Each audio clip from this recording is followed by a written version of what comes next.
Bem-vindos a mais um programa com divergência, que seguramente será muito divergente no programa que nos irá ocupar nos próximos momentos. Começaria precisamente por falar com o Nuno Camilo, quem desejo desde já uma boa participação, e o Carlos Vaz também. Nuno Camilo, começava por Nuno Camilo como elemento central da oposição. Como vê este inquérito da CPI, chamado CPI, Comissão Parlamentar de Inquérito ao caso TAP, que virou, já não é Comissão Parlamentar de Inquérito, mas à TAP, mas Comissão de Inquérito à atitude do Galamba. Como é que vê esta alteração de trajeto, uma comissão parlamentar de inquérito? Não faltar os parlamentar. Antes de mais, cumprimentar todos os meus colegas de painel, o moderador, toda a equipa. Aquilo que eu vejo neste momento é que nós estamos a misturar coisas. E além de estarmos a misturar coisas, estamos a descredibilizar as instituições.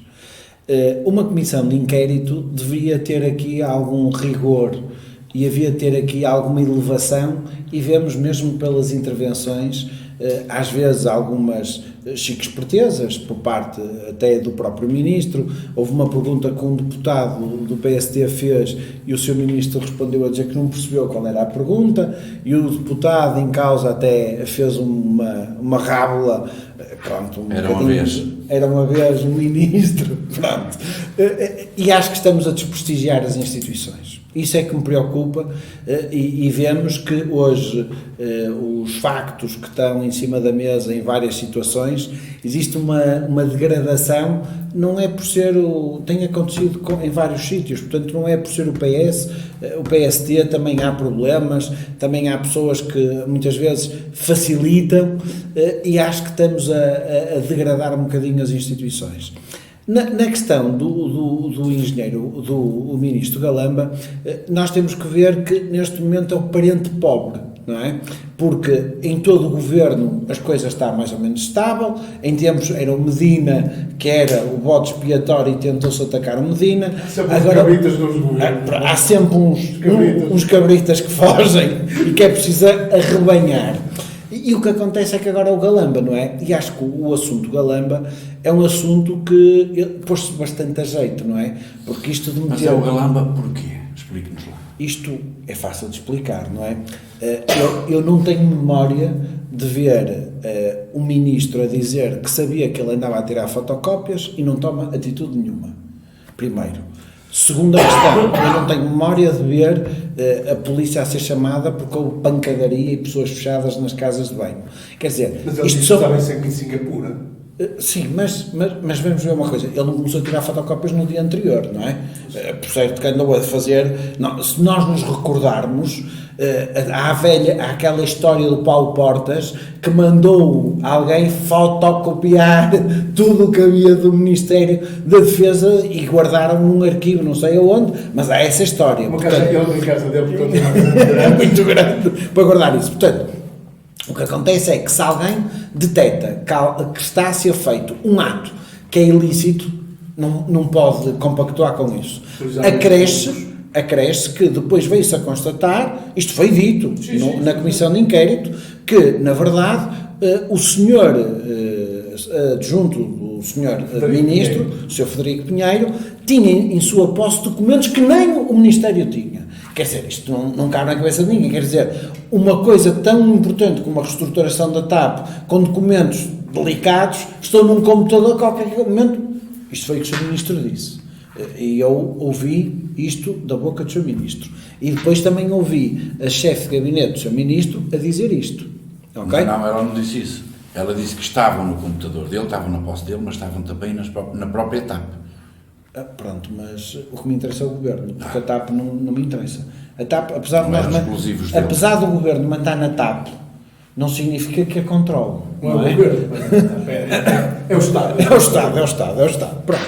Portanto, o que eu considero é que há este desgaste, não é?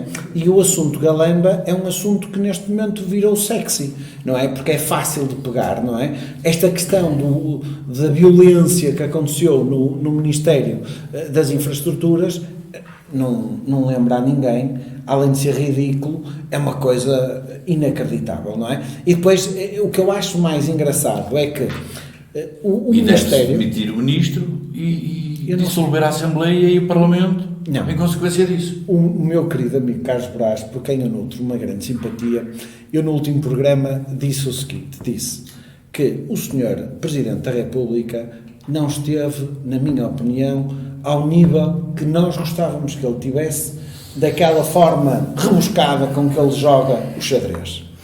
Porque, vejamos o seguinte, se o Sr. Presidente da República tivesse tido a coragem de chamar o Dr. António Costa enquanto Primeiro-Ministro e tivesse dito: não estamos confortáveis com o Ministro Galamba porque está a desgastar o Governo. Não está a fazer um jeito ao PSD, ao Chega nisso, está a desgastar o Governo e a criar ruído. Porque se o Galamba já não tivesse, a Comissão de Inquérito já não interessava para ninguém. Ponto, não é?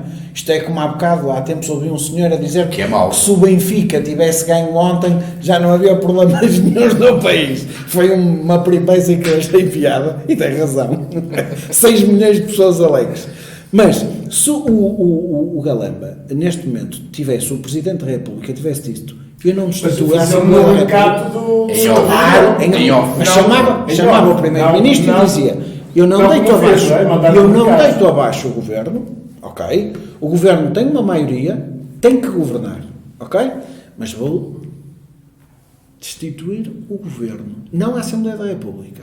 E a seguir o senhor vai ter que indicar um novo grupo de ministros. E ao indicar, ele, enquanto Presidente da República, tem o poder de vetar os nomes. Sim, já disseste isso. O que significava que automaticamente o Galamba não entrava no xadrez a seguir.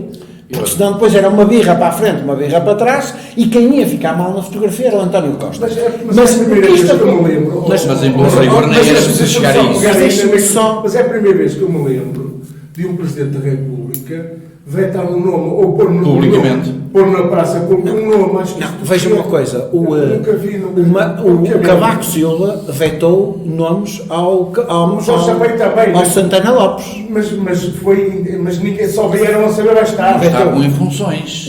Não. Mas iam entrar, ele vetou. Mas isso aí, tudo bem. Pronto. Isso, não, mas é mais que vezes. o Jorge Sampaio também vetou o Armando Vaz. Mas isso foi no regato das conversas com mas agora e na Constituição do Governo. No momento da Constituição, não em as funções. Mas agora vejam o seguinte, eu considero que o professor Marcelo, na qualidade de Presidente da República, desgastou-se e descredibilizou-se. Porque a autoridade dele foi posta em causa. Nós agora não temos o professor Marcelo a dizer: façam. Agora ninguém... A autoridade moral dele, na minha opinião, descredibilizou-se. E vê-se, não é? Que ele agora passou na rua, olhou para o chão e foram-lhe arranjar as pedras lá à porta de Belém, passado uns dias. Portanto, ele está a este nível, não é? Portanto, calceteiro, não é? Puseram a dizer o Derrange, o Marcelo Derrange. Não, eu acho que isto é preocupante, não é? E vejo que há um afastamento cada vez mais das pessoas da política. E tenho muitas dúvidas que nas próximas eleições autárquicas haja condições para muitas pessoas. Eu vou dizer, há uns que estão, porque têm esse dever, essa convicção, esse serviço público que querem fazer. Há outros que já estiveram e que dizem: eu não quero voltar. E há outros que queriam entrar, mas face ao enredo e às telenovelas mexicanas que estão a existir, que dizem: eu nem quero lá estar perto, não é?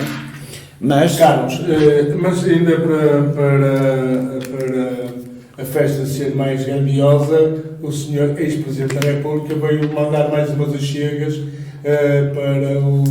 para a festa, não é? Como é que tu viste e analisas a intervenção do senhor ex-presidente da República? Muito obrigado, cumprimento também os meus colegas de painel e o moderador. É um gosto, mais uma vez, estar aqui. Eu vou-te responder à questão que me colocaste, mas deixa-me recuar um bocadinho. Sim, a pergunta está no ar, mas... Nós um dia destes vamos ter um incidente diplomático com o México por causa de andarmos sistematicamente a associar as novelas mexicanas à realidade política portuguesa. E, portanto, podemos corremos esse risco de vir a ter algum problema. A CPI, ou esta Comissão Parlamentar de Inquérito, acabou por se tornar o espelho do que é a sociedade. Reparem uma coisa, nós hoje só já queremos coisas, são debates, coisas efêmeras, banais e que sirvam essencialmente para pôr em questão pessoas e instituições. Durante o decurso da própria CPI, com vários dos inquiridos, cada vez que aparecia um tema, agora é por causa disto que vai cair o governo. E se escarafunchava, e se apertava, e se esgrimia, quando chegavam à conclusão que não havia nada, bem, vamos ao próximo tema. É por causa da fotocópia? Não é. É por causa da bicicleta? Não, é por causa do não sei o quê. Isto agora é que vai ser. Quer dizer, nós banalizamos completamente um órgão de soberania e uma comissão que tem um âmbito bem delimitado, que é a avaliação política da condução do governo sobre a questão da TAP. É esse o âmbito desta CPI, mas está completamente desvirtuada, porque se transformou num órgão que visa desgastar o governo, se possível derrubá-lo, quando aparece basta que se peçam documentos que não sejam no âmbito.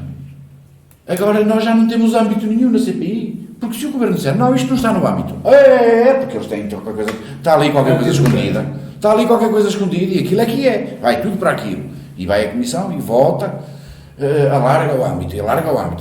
Portanto, eu acho que aquilo está completamente banalizado. Isso me faz lembrar os processos da justiça, que têm assim muitos arguídos, muito dinheiro, e depois não vai saber... A montanha para um rato.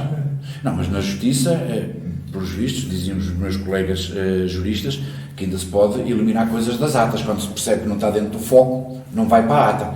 Nas comissões parlamentares de inquérito não é assim, tu não podes eliminar nada da ata. Tudo o que lá acontece. E, no mas fim, eu só estava a fazer um paralelismo, analogia. Um certo paralelismo, porque de facto ouvimos casos, ainda agora o caso Babel, que diz que estão 500 arguídos e à volta de 150 arguídos e à volta de 500 milhões de euros em discussão, mas depois vai saber 150 arguídos aqui vai dar um mega projeto e vai saber numa solução, não é? Como é o caso do... Temos o caso da Operação Éter, do turismo do Porto e Norte, que tem dezenas de arguídos e nunca mais é julgado sequer o primeiro dos arguídos, que é o então presidente da entidade.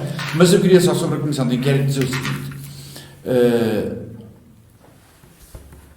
a generalidade dos intervenientes na Comissão de Inquérito, a quase totalidade dos analistas e a maior parte dos portugueses que acompanhou aquela inquirição ao adjunto, ao Frederico Pinheiro, quando terminou a inquirição, ficou com a ideia de agora é que acabou, o governo está morto, já nem vale a pena ficar o ministro, porque o governo está morto. Porque se deu por adquirido que tudo o que ele foi lá dizer era uma verdade inquestionável. E certamente que não sou só eu, mas já tive a responsabilidade de indicar adjuntos e secretários para cargos de confiança política. E o primeiro dos critérios é, de facto, a confiança. E, portanto, ele estava exonerado. Não tinha que ir ao Ministério a correr fora de horas, buscar um computador. E essa questão ainda não percebi. Como é que ele estava exonerado? Estava exonerado ao telefone. Ponto. Sim. Desculpa, a confiança política é o critério fundamental para um cargo de nomeação. Mas a perda de confiança foi recente. Há perda de confiança. Foi recente. 24 de... Não, saiu no papel muito depois. Mas o papel, mas nós não podemos agarrar o papel. Se não é o que o ministro dizia. Mas não.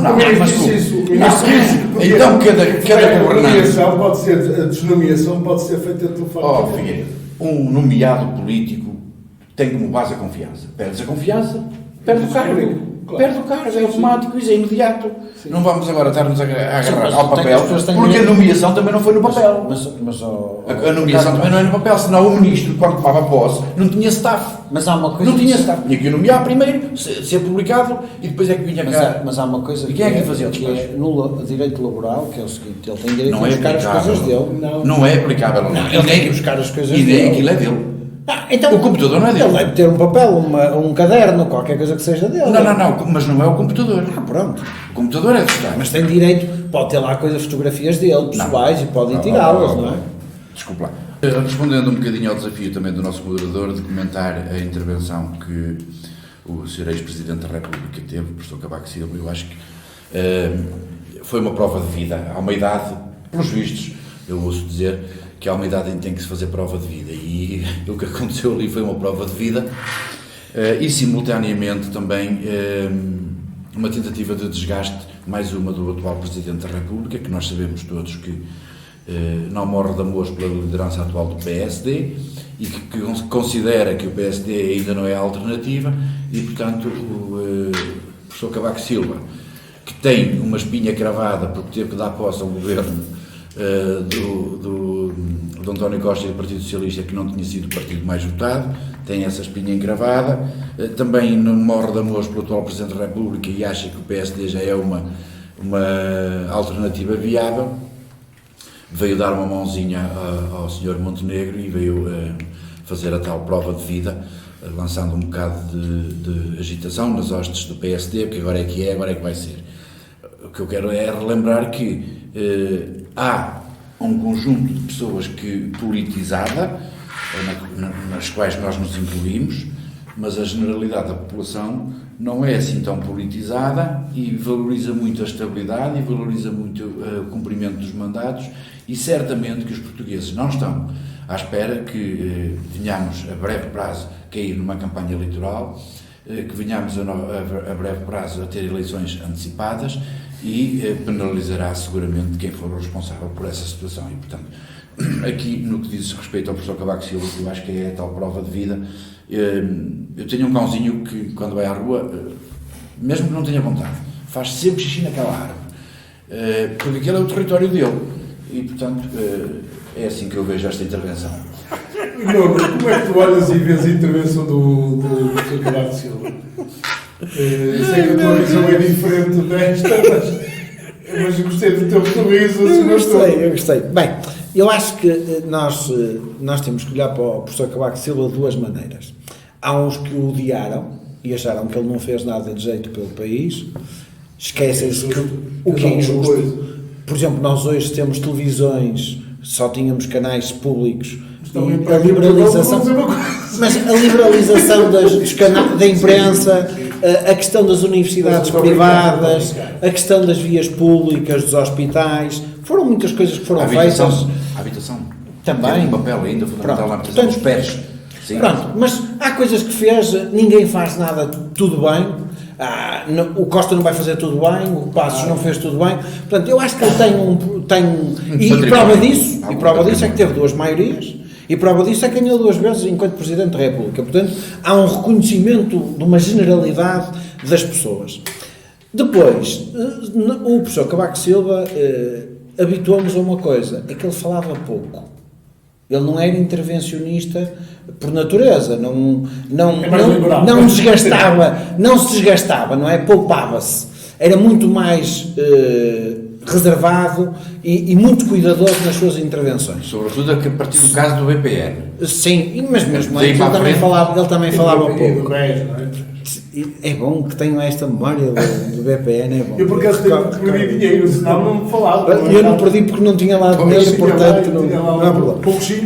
Mas há uma coisa que a gente não se pode esquecer, é que ele uma vez escreveu 2 artigos de opinião num jornal, no Diário de Notícias, que na altura o tema era o monstro ou o bicho-papão. E depois aquilo veio-se tudo a bater certo, não é? Portanto, ele não é assim tão tolo, não é? Veio uma crónica de um... Não é assim tão tolo. Não ia falar, mas veio uma crónica por causa desse monstro do Miguel Cadilho, que veio dizer que quem criou o monstro foi ele.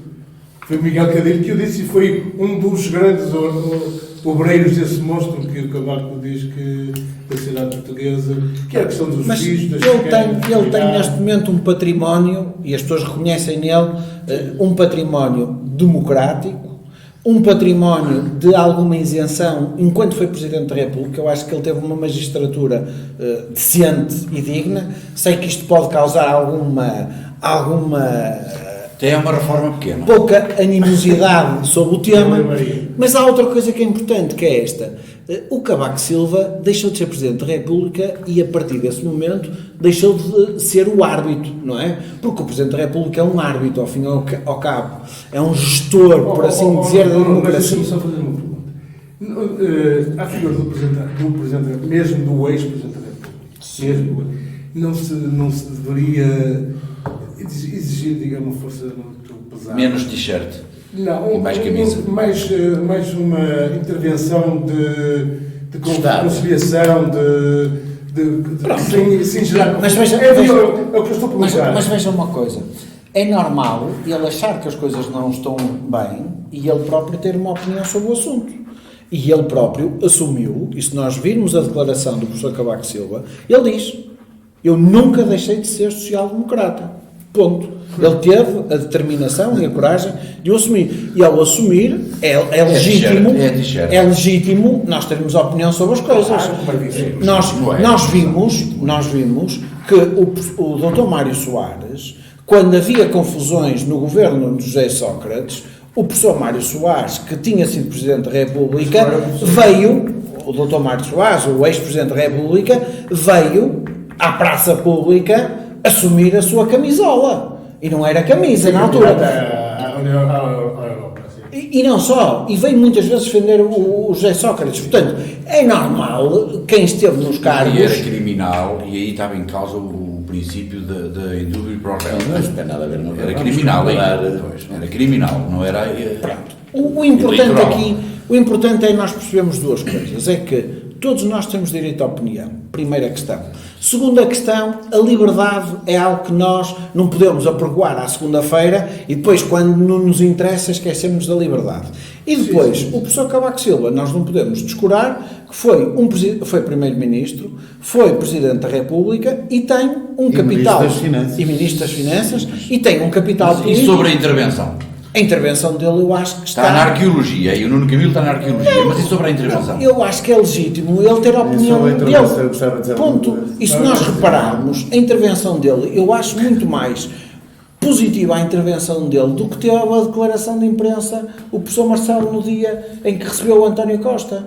E eu olho e digo, se vocês recordarem-se, para perceberem a coerência aqui do senhor, pegam nos programas anteriores e vão ver o que é que eu disse quando foi a intervenção do professor Marcelo. Fiz a comparação e disse, se fosse o Cavaco Silva, tenho a convicção que era uma intervenção totalmente de Estado diferente, muito mais retórica, muito mais objetiva e sem salamaleques. Se calhar nem havia esta crise. Se calhar, nem estávamos há a uma viver coisa isto. que nós temos que ter razão, Sim.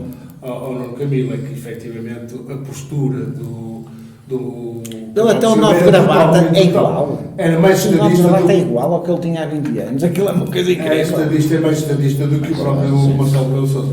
Mas eu agora ia introduzir o Eldar Mário, porque para além daquela questão que ele quer estar ansioso por intervir sobre a intervenção Sobre essa matéria. Eu tenho que mas comprar ia igual ou não é introduzir- preciso? Não é preciso. Não é preciso. Não é preciso porque Está cheio de Não, vontade. mas eu ia pegar no outro a vossa memória é um bocado curta, mas Mas eu ia pegar Eu também já tenho 46 anos, não posso lembrar de mas coisas. já tenho idade suficiente para ter Para lembrar toda? Bom, uma perspectiva. Mas eu ia perguntar melhor ao sobre esta Eldar matéria. Mário, que também pôs aqui a questão, que é, nesta crise que se vai falando, a intervenção da comunicação social, para além desta que veio trazer mais fogueira, mais acha para a fogueira, Eu já tive a intervenção da comunicação social sobre... Eu já tive a sobre oportunidade de dizer isso. Não há crise nenhuma. A crise Pois é não. completamente artificial. Artificial. Porque a crise é montada pela comunicação social. Eu ainda agora vinha no rádio. Quem é que eles chamam? Antena 1. Quem é que eles chamam? Ainda agora. O António Capucho. É o Marcos Mendes. Quem é que chamam lá para fazer crer aos portugueses que existe uma crise institucional? É tudo ou quase tudo gente do PSD. mas o António Campos foi indicação. Foi. Depois, em determinada altura, até nem prestou por ao Dr. Cavaco Silva, mas agora já diz que ele fez muito bem em fazer as intervenções que fez. Mas, de qualquer forma, esta gente como não tem, muitas vezes não tem caráter, outras vezes não tem memória, que é uma coisa estranha. Mas, dito isto, deixem-me perguntar, o que é que foi o discurso do professor Cavaco Silva? Foi um discurso revanchista, o discurso do ódio. Foi a parte que eu disse antes. À esquerda, Da espinha cravada. uma situação em que ele vomitou fogo quando teve que dar posse ao Dr. António Costa, em 2015, depois das eleições. Quer dizer, tudo se passa como se o professor Cavaco Silva tivesse alguma moral para falar do que quer que seja. Mas quem é o professor Cavaco Silva? E ainda agora estavam a... Por amor de Deus, vamos comparar o professor Cavaco Silva com o Dr. Mário Soares. Por amor de Deus, por amor de Deus. O Dr. Mário Soares foi um antifascista, um lutador contra o regime anterior. O professor Cavaco Silva foi um colaboracionista, ponto final. Mas estamos a falar de quê? E quem é o professor Cavaco Silva? Que moral tem? Que moral tem o professor Cavaco Silva quando foi agraciado com ações não cotadas na Bolsa da Sociedade Luz de Negócios e passado uns meses vendeu-a com 126% de lucro ao mesmo banco, à mesma sociedade? Quem é o professor Cavaco Silva que ainda não explicou, e até agora anda por explicar, a permuta da Casa da Coelha? Quem é o professor Cavaco Silva para explicar o negócio do pavilhão Atlântico para o Genro? Quem é o professor Cavaco Silva para vir agora com esta conversa, quando garantiu a todos os portugueses que o BES era sólido do ponto de vista da liquidez e do ponto de vista da confiança dos portugueses? Enfim. E depois, como se não bastasse, quem foi a peleia de empresários que o professor Cavaco Silva agraciou com as comendas? Quem foram? Tudo gente que ou esteve presa, ou está para ser presa, ou tem processos. O governo foi preso. Duarte Lima, Zena Albava, Ricardo Salgados. Mas, quer dizer, que moral tem este senhor para vir falar ao país de que o governo socialista que não presta? Eu vou dizer uma coisa, é um profundo desrespeito, desde logo pela vontade dos portugueses. A vontade dos portugueses foi, há um ano e pouco, esta parte, foi eleger um partido responsável pela formação do governo. Se que esse partido não tem estado bem em muita coisa, é verdade. Mas daí que isto legitime todo este burburinho, todo este histerismo que a comunicação social está a fazer, isto é a partir de uma comissão de inquérito com um âmbito bem definido. Para mim, é claro que eu não vou escamotear aqui uma situação. O Partido Socialista tem feito muita asneira. O governo tem feito muita asneira. Quer dizer, e há asneiras que se pagam muito caro em política.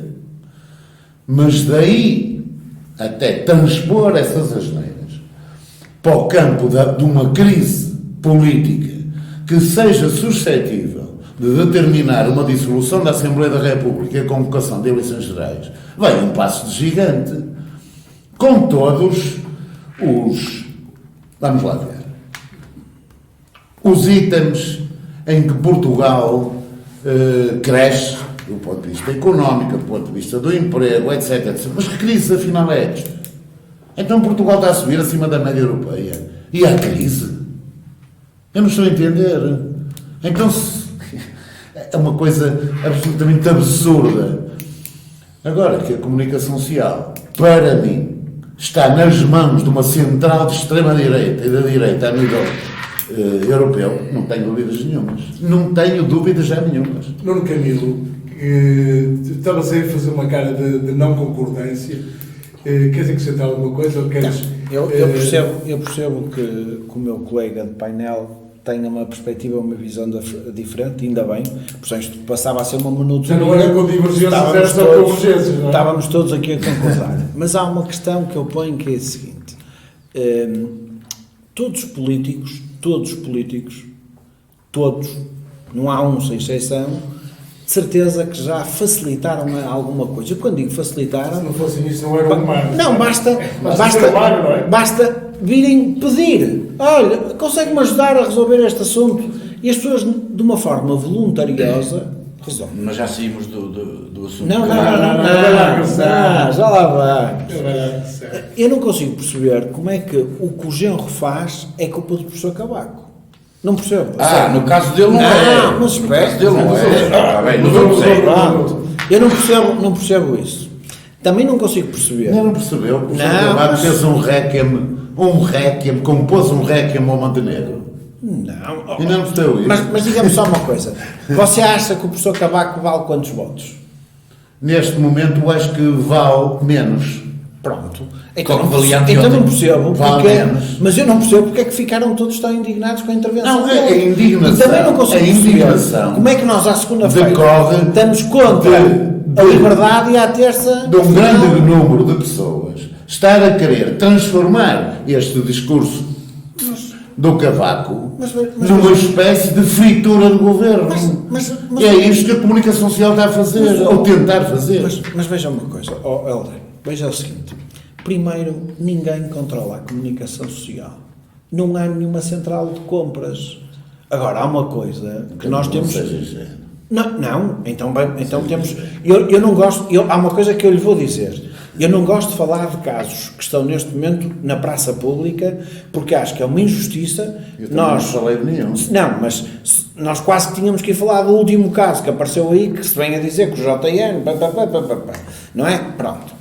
O que eu acho é que nós temos que olhar e perceber duas coisas. O professor Cavaco Silva pode ter tido essas situações. Essa do BPN é mais gritante para mim. É mais gritante. Agora, a questão da casa, isto foi investigado. Deu E alguma dizer aos coisa. portugueses que 10 mil euros de pensão que é pouco para viver. Não é ofensivo para os portugueses. Não. É um elogio. Nós temos um primeiro-ministro que vai a Nova Iorque comprar fatos e gasta 5 mil euros num fato. Isso também não é ofensivo, não se lembram disso? Pronto, Eu só está penso. bem. Pronto, pronto. Não era Nova Iorque. Era Nova Iorque. Pronto. Não, o que eu acho é que nós não podemos é estar com a pistola... está-se a julgar pela praça pública nós, há 10 anos, nós não ou podemos é estar com a pistola por causa dos erros, também temos que ver as coisas boas que o professor Não, Cavaco a Silva questão que fez. o Eldado levantou é Agora- verdade, é o falso moralismo. É o falso Não, mas moralismo. digamos só uma coisa, mas ele não pode ter opinião. Pode ter opinião. E nós também podemos criticar. Mas acho que ninguém põe em causa. Nós também podemos Acho que ninguém criticar. pode pôr em Mas causa. tu podes discutir Alguns opinião. efeitos, alguns bons efeitos que foi feitos com o Cavaco Silva, ninguém pode pôr isso em dúvida. Agora, há dúvidas relativamente depois ao comportamento dele posterior. Não é? Quer dizer, porque eu acho que é isso que eu pergunto, quer dizer, acho que é a minha imagem que eu tenho, se calhar estou errado, se calhar estou naif, como diz a liberdade, é que um ex-presidente da República devia ter ser um bocadinho mais... Mas diga-me uma coisa, quantas vezes é que Como ele também apareceu a sempre falar? disse que o Cavaco, que o Marcelo de Sousa, acho que exagera no comentário. Mas eu diga costumo uma dizer coisa. que ele saiu do comentário e o comentário saiu dele. Mas diga-me, mas vamos é dizer, nesse aspecto, é muito quantas mais vezes respeitado é que o do Cavaco Cavaco. apareceu nos últimos É 2 isso, anos a é falar? isso. Mas olha, para aparecer desta forma, Pronto, É lá isso. quis, Não, lá estava mas em não- casa e disse, bem, estou com os Tem soldados. mais contestado do que tem... deixa-me só Tem comentar nesse aqui. aspecto, estamos de acordo, nós estamos de acordo. Deixa-me só comentar aqui uma afirmação do Eldad que é preciso também contextualizar e aprimorar. Eu não considero que o governo do PS tenha cometido assim tantas asneiras. Tem havido, de facto, algumas falhas de comunicação. Tem. Não. Tem havido. Desculpa. Tem havido. desculpa. Agora, asneiras. Desculpa lá. Sim. Então nós Esta temos coisa da nós TAP temos um... e do adjunto do Galamba e tal. Isso é uma asneira. Atrapalhada. Isso é uma asneira. A TAP está com resultados positivos é uma asneira. Desculpa, São falhas de comunicação. Há uma coisa, São falhas de há comunicação. uma coisa que eu estou farto de dizer que é comum a todos os militantes dos partidos. Eu até fico muito feliz por não ser militante de partido nenhum, embora seja neutro. Sou independente, mas não sou Eu reconheço neutro. que o meu partido não é perfeito, É que falha. Vocês confundem, estando dentro Mas do aparelho, daí a considerar as confundem neiras, não, a não. perspectiva que o aparelho prepara Não, não. com a perspectiva que a opinião pública tem acerca dos... Confundem não é a isso, perspectiva, e isso pode ser não é a fatal. perspectiva que o aparelho prepara, porque a revisão em alta do FMI ou da Comissão Europeia sobre os números da economia portuguesa não é comunicação do partido, é externa.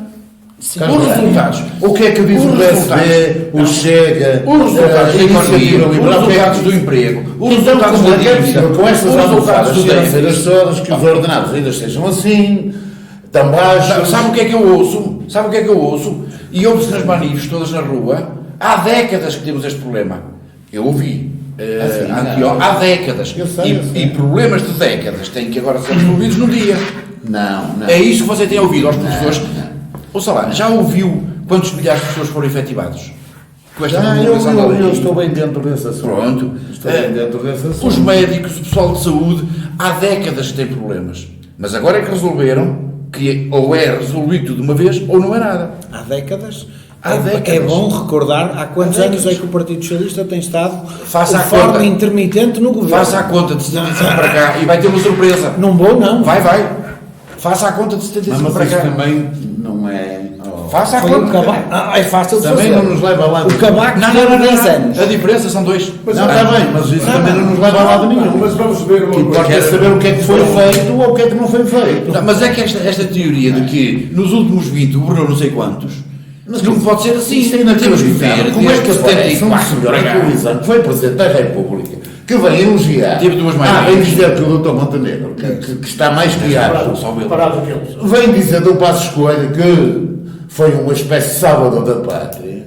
Mas quer dizer, as pessoas têm tão pouca memória e não se recordam do que é que foi o governo de direita Passos Coelhos e Portas e do que fez aos portugueses e dos casos e irrevogáveis. das regalias que lhes retiraram e dos taxos e taxinhos que deram aos amigos. Não se recordam disto? Estamos a falar de quê? Dos 11 ministros e secretários de Estado que se Não, demitiram? estamos a Em falar. 9 meses? E eu não vou dizer aqui, Hã? mas o Nuno Gabino sabe. Mas não, eu não me lembro de tanta gente a demitir. Mas eu- Mas agora, focando agora a conversa. Nem pancada nos ministérios. não é? Nem pancada nos ministérios.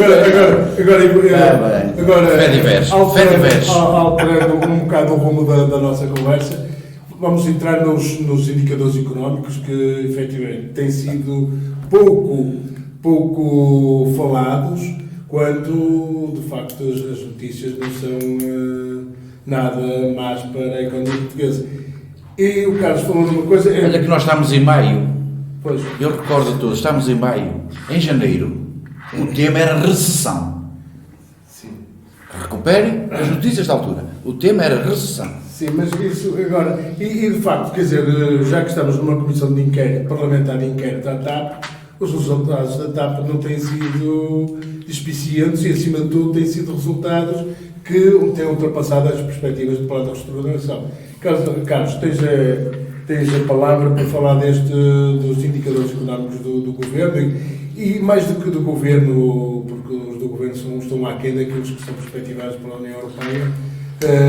O que é que há a dizer sobre O que eu vos isto? posso dizer é que o Banco de Portugal considera, com base nas estatísticas disponíveis, que a economia portuguesa está em máximos de sempre.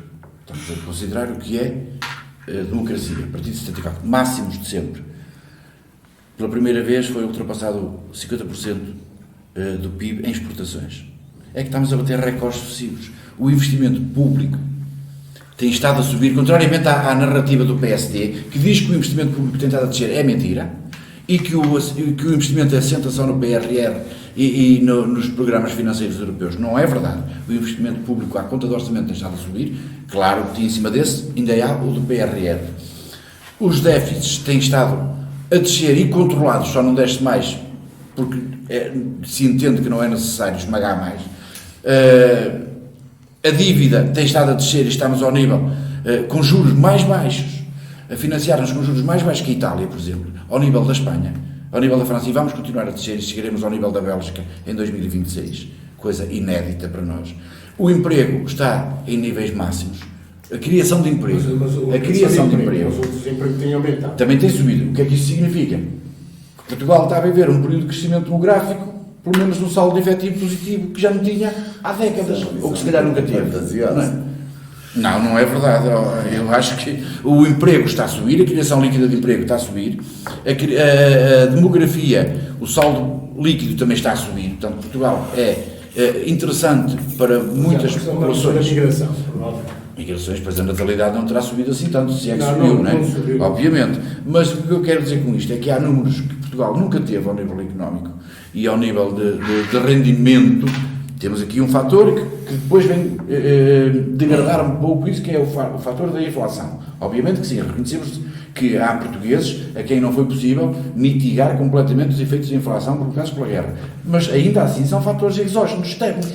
Porque os nossos dados internos são extremamente positivos. E essa é uma das razões que, aliado ao facto de já não haver geringonças e os partidos de protesto estarem livres para andar na rua, fazer greves todos os dias e manifes, O facto de haver um sucesso nos dados económicos é que leva a que aconteçam estas peripécias provocadas pela direita e pela extrema-direita, ou pela direita liberal e pela extrema-direita democrática ou não democrática, de criar casos e casinhos, porque de facto no que interessa ao país e às pessoas, no que interessa ao país e às pessoas, que é o rendimento disponível, que é o crescimento da economia. Claro que ainda temos que esperar mais algum tempo para que se repercute inteiramente no bolso dos portugueses. Isso já não interessa, isso já não é discutido. Há uma série de temas que foram banidos da Assembleia da República.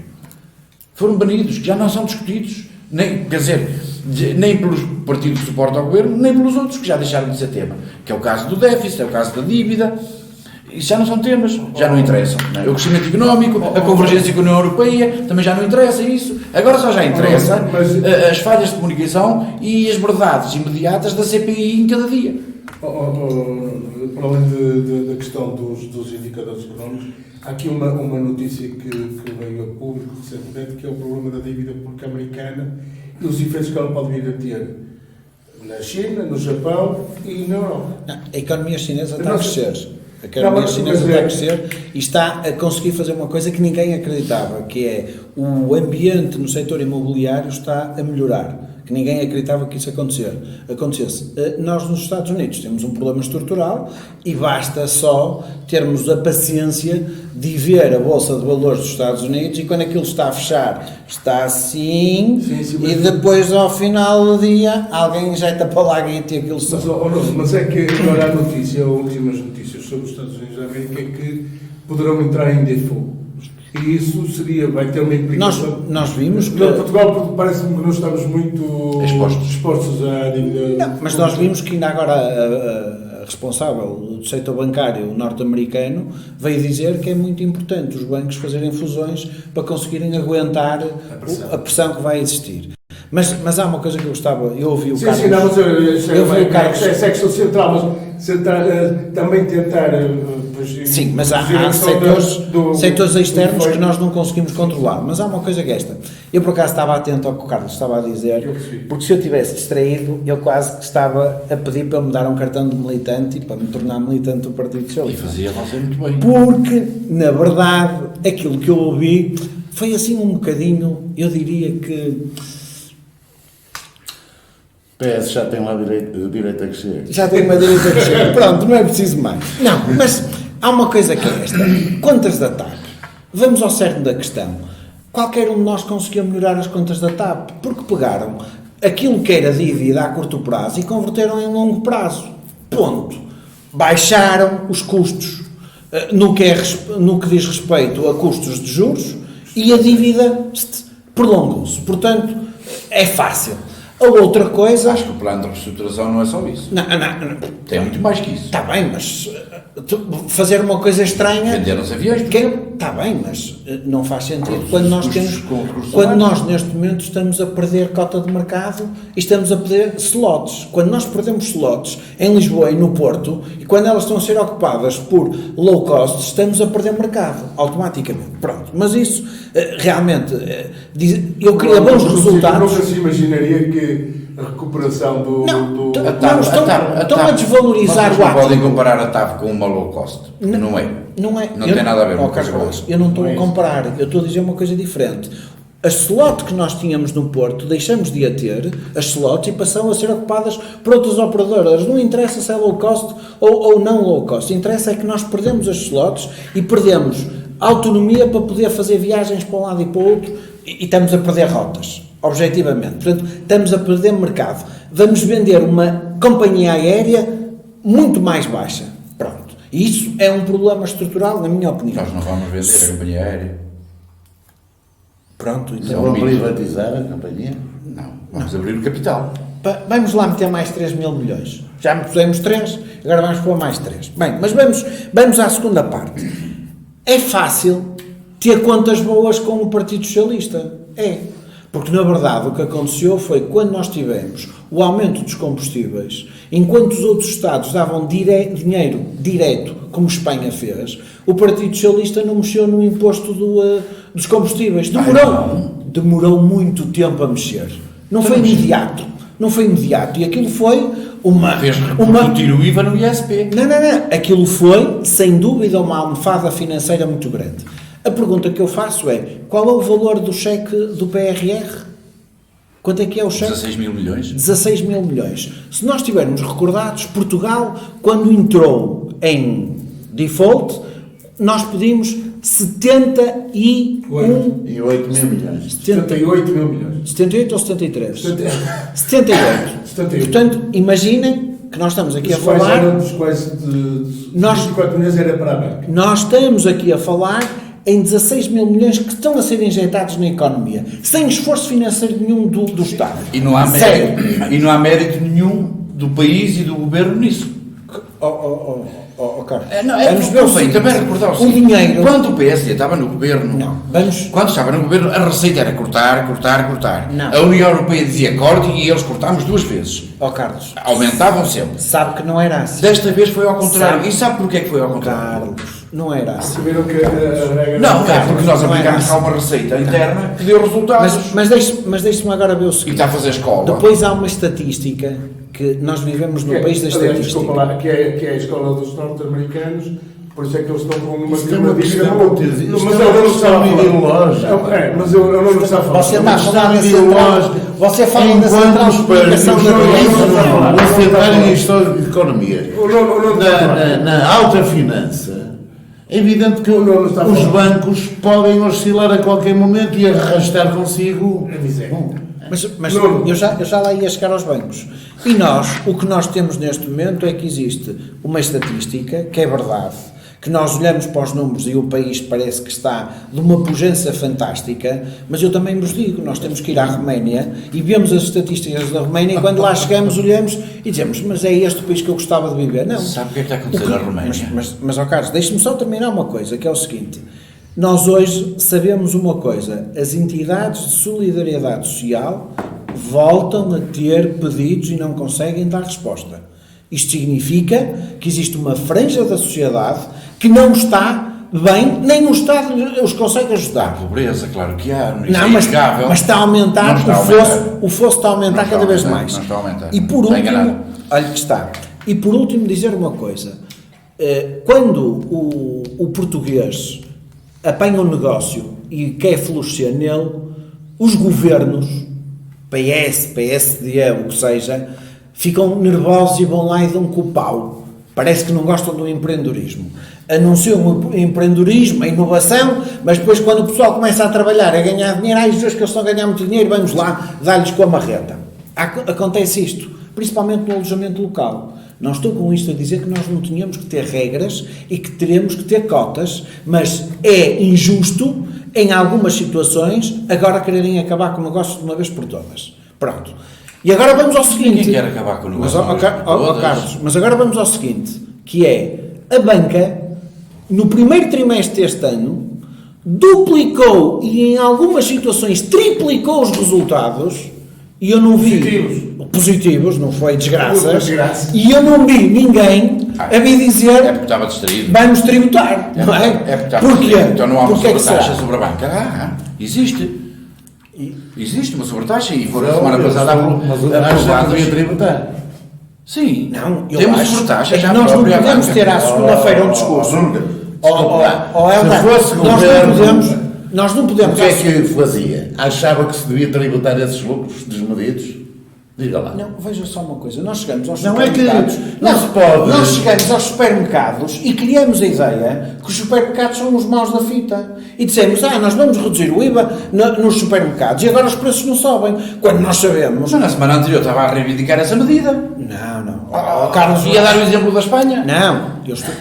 Vocês de vez em quando tentam criar assim, um momento de grande paixão. Não é que o que eu dizia não era, diz o que é que propõe. O que é que propõe? Aumentar a carga fiscal sobre os bancos, sobre os grandes... Cada vez que nós pegamos nas comissões bancárias e eles votam contra. que sejam equilibrados. Cada vez que nós tentamos... O Nuno está a falar e vamos acabar no que o Nuno fala. Bem, mas eu como eu vim um bocado atrasado. Tem, mas deixe. Julguei que tinha mais tempo de antena, Mas eu já terminei, eu estou a guardar o trunfo para o último. Eu queria, para além desta questão dos lucros extraordinários que é super extraordinários da banca, que são de facto monumentais. 100%. Também queria introduzir aqui o efeito Num trimestre. do turismo na economia, e se não estamos a ficar super dependentes da economia, na economia do turismo. E se isto não pode ser uma bola de neve muito perigosa. Ó Joaquim Figueiredo, meu caro amigo, o governo do PSD, governos do Cavaco Silva, destruíram as pescas, destruíram a agricultura, destruíram as grandes empresas de metalomecânicas, os carris. acabou aquilo tudo. Venderam ao desbarato as empresas públicas, que até algumas davam lucro, como por exemplo o CTT E a EDP. e a EDP. E agora O Cavaco. vêm queixar-se que estamos muito dependentes do turismo. Epá. Então, havemos de estar dependentes do quê? Então nós não temos as leis nos dedos, deitámos-los fora e agora vamos nos queixar que estamos dependentes. Mas dependentes do quê? Claro que estamos dependentes do turismo. Não é evidente, Portugal, se não fosse o turismo, bem, isto estava muito complicado. O turismo, de facto, é responsável por uma entrada muito grande de capital em Portugal. 11, 12%. E aí são muitas exportações. Do PIB. As exportações subiram bastante. Quer dizer, os índices, em termos, digamos, de economia, que eu vi, futuro, até têm sido muito melhores do que aquilo que eu esperava. 11% do 12% do Agora, parece que há alguma, enfim, relutância em tributar os grandes lucros dos bancos. Mas porquê é que há de haver? Porquê é que não se tomam medidas de fundo relativamente a reformas, aos montantes das reformas absurdos que muitas pessoas têm? É dizer, isto... Eu não queria que os outros ficassem pobres, eu queria que os Não, ficassem ricos, não é? sim, mas também, vamos lá ver, o grande motor da economia em Portugal é a classe média. A classe média que mexe nisto tudo. Tudo depende da classe média. E que infelizmente está a pagar para Infelizmente, a classe média tem vindo a pagar uma faixa Isso é a história brutal. toda. Isso é a história da Brutal. humanidade. E As franjas. E as franjas estão a... As franjas não. Sobretudo a franja pior. Antigamente, na economia marxista, até se falava da proletarização da classe média. Eu também não vou a tal ponto, porque hoje até chamar proletário ou operário um cidadão qualquer, que por muito explorado que seja, ele fica chocado, embaraçado e eventualmente até zangado. E como também Nem trabalhador é, colaborador. E como também já não há camponeses, Parece-me se acabou. Eu sei que parece. Se acabou, naturalmente que temos que nos virar para uma classe que é realmente muito explorada, que está a ganhar salários de miséria, enquanto outros têm lucros absolutamente fabulosos. E isto era preciso. Não vejo o PS com iniciativa para isso e não tenho, obviamente, nenhuma esperança de que no futuro um PSD e um Chega que vão ter que se unir, não é? Vão ter que se unir, são eleições, vão ter que se unir. Não vai ser preciso. Contem com a iniciativa liberal. Não, vai-se contar com o Bloco Central. Carlos, Não, já não me admirava nada. Carlos, mas há aqui uma coisa que efetivamente eu acho que o Governo deve repensar, que é de facto esta questão da banca e dos... Porque de facto a classe média, que é aquela que normalmente contribui para isto tudo, está a pagar despesas bancárias excessivas, estamos a pagar comissões excessivas, que eu fico desorientado quando recebo o mapa das guardas de títulos. Há um conjunto, até o meu pai, que tem uma reforma baixa, paga 8 euros por mês para o Figueiredo. acho que é por mês. Os meus pais também pagam 5 euros cada um por 5 mês. euros por mês. Manutenção de conta, mas Sim, tem... manutenção Na de caixa conta. de trás pode. Mas há, E depois compras há ações. condições, os serviços mínimos bancários existem. Existem, foram criados por Eu nós. estou a dizer o que é que é bom. Mas é muito mesmo assim.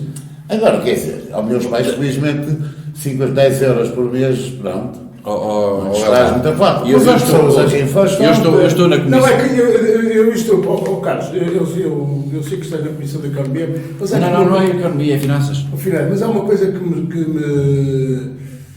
me choca, é que é um negócio que está super protegido, porque nós estamos obrigados a ter lá o dinheiro, porque só podemos pagar muitas coisas, só podemos pagar por transferência bancária ou por cartão, porque em dinheiro já quase que não se pode pagar nada, temos que ter lá o dinheiro, e eles servem o nosso dinheiro para fazer o seu negócio, e ainda por cima nos cobram por nós emprestarmos o dinheiro.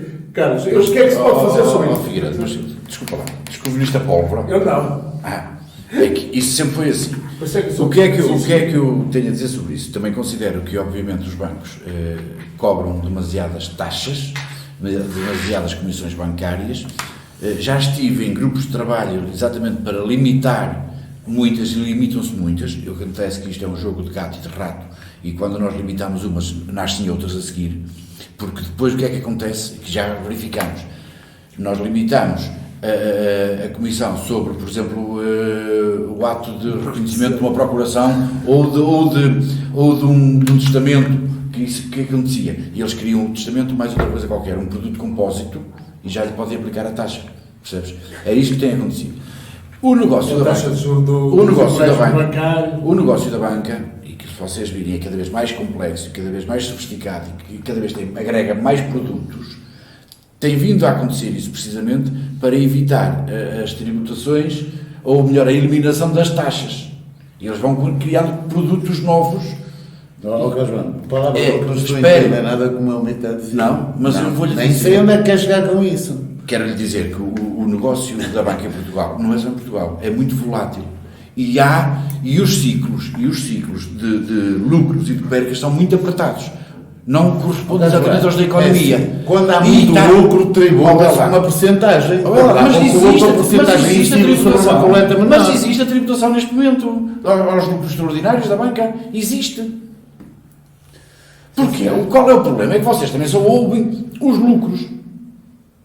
Só ouvem o número dos lucros, não ouvem o número da tributação. Essa tributação existe. E há permanentemente um jogo de gato e de rato entre a Comissão de Orçamento e Finanças e os bancos sobre a questão das comissões. E temos limitado e foram criados os serviços mínimos. Há uma imensidão de portugueses que têm acesso a serviços bancários mínimos a custo gratuito. Então, o Partido Socialista está com uma dificuldade enorme de comunicação porque as pessoas não sabem disso. Nuno, para fechar, eu não tinha pedido a palavra para falar sobre este tema. Mas falar no próximo, sobre os bancos. Duas questões. Primeira questão, eu não defendo que nós à segunda-feira devemos tributar só porque tem lucro e à terça-feira não tributar e à quarta. Não, defendo que, e acho que isto também é uma opinião repartida pelo PSD, que tem que haver estabilidade fiscal. As pessoas têm que ter uma planificação, têm que ter uma planificação de saber, ok, eu vou fazer um investimento e nos próximos 5, 10 anos eu vou ter esta perspectiva. Isso também deve acontecer na legislação, no caso do direito civil, no caso do direito penal, no caso do direito laboral e afins, haver estabilidade para as empresas saber como contam e não há sempre nos altos e baixos, nos vai-bens. Depois, a outra coisa é, eu fico dorido, triste, mas fico preocupado que toda a gente tenha o estigma que o PSD privatizou os CTTs, a EDP, porque pelos vistos foi vontade própria. E vamos fazer... Não. Receitas extraordinárias da Manuel Freire Leite, então não. Mas, Carlos, mas isso vamos fazer o seguinte. Vamos fazer o Cavaco Silva começa o processo da EDP, até por isso se separa. Não, mas o que acontece objetivamente é o seguinte: nós, quando vamos a um banco pedir um empréstimo, o banco diz-nos o seguinte: meus senhores, nós emprestamos o dinheiro, os senhores têm que domiciliar o salário e fazer 3 transferências bancárias de água, luz, telefone e não sei das quantas. É uma imposição, ok?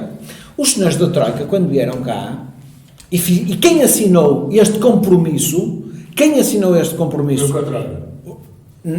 Não, isto foi assinado pelo Teixeira dos Santos. Portanto, quem assinou o compromisso a dizer que havia obrigação... Foi muito para além disso. Mas, Carlos Braz, olha, você sabe tão bem quanto eu que os senhores da Troika entravam nos ministérios e levavam uma lista N coisas para cumprir e iam-se embora com mais de metade de coisas que não eram cumpridas. E nós dizíamos amém a porque tudo. não dizíamos, porque não as cumpríamos, porque ninguém as conseguia cumprir, porque o que estava negociado era a loucura, não é? Agora, há uma coisa que é esta, isto da Troika foi uma imposição que se tinha que fazer, porque alguém tinha que pagar o empréstimo dos 78 mil milhões de euros. Mas o dinheiro não foi por isso.